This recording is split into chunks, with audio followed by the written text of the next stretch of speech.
бейімдену сағаты, яғни сіздер осы бір-бірлеріңізге қаншалықты үйрендіңіздер, ұжымшылдық бар ма? Бір-бірлеріңіз роликтің мақсаты сіздердің ұжымшылдық деңгейлеріңізді анықтау.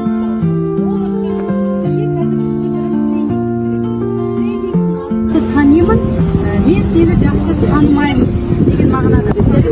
Қазір сұрақ қоямын, ұқсайсың себебі деп бір ұқсастық табасың.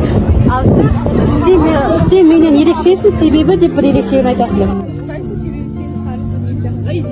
Сен менен ерекшесің, сен ақылдырақсың. Сен маған ұқсайсың себебі сен мен секілді көңілсің. Сен ұқсайсың себебі сен ерекшесің. Сен ерекшесің, сен көзің жақсы.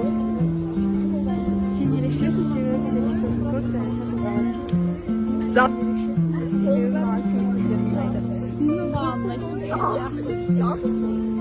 Сен менен ерекшесің себебі сені сен маған ұқсайсың себебі ақылдысың. Сен маған ұқсайсың себебі сен сүйкімдісің. Сен маған ұқсайсың себебі әдемісің. Ерекшесің себебі сенің шашың сары. Ұқсайсың себебі қызушылықтарың себебі. Сен менен ерекшесің себебі сенің шашың ұзын. Сен маған ұқсайсың себебі сен ерекшесің, потому что сен сұлусың. Сен маған ұқсайсың себебі сен ақ көңілсің. Сен маған ұқсайсың себебі екеуміздің бойымыз бірдей. Сен маған ұқсайсың себебі сен мейірімдісің.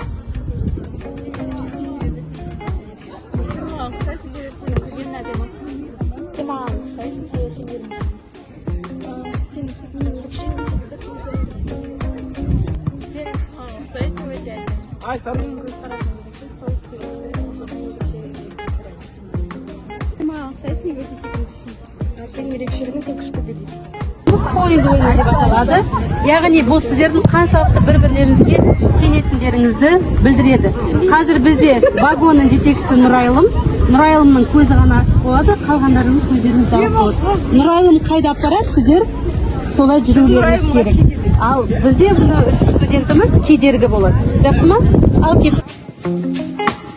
Аяқтан қойып жіберсе шалып